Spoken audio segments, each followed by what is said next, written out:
Hey jazzcash user, want to access your another jazzcash account but not sure how? Maybe you are managing a business and personal account. Today I will show you two super easy ways to switch accounts, including a secret trick when the app won't cooperate. Let's dive in.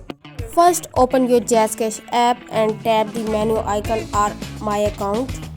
Scroll down to settings. It's that gear icon at the bottom. Now just hit logout and yes, this is completely safe. When you are reopen the app, simply enter the new mobile number and PIN. Now what if you can't log out normally? Maybe the button missing or the app keeps crashing. No stress. Here is the backup plan. Go to your phone setting and search apps or app management. Find jazzcash in the list. I will wait while you scroll. Tap storage, clear data. This resets the app like new. Don't panic about clearing data.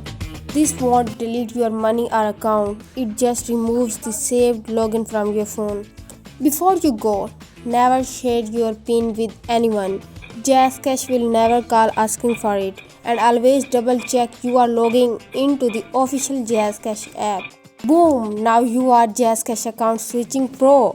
Which method worked for you? Let me know in the comments if this helped. Smash that like button, subscribe for more tech tips.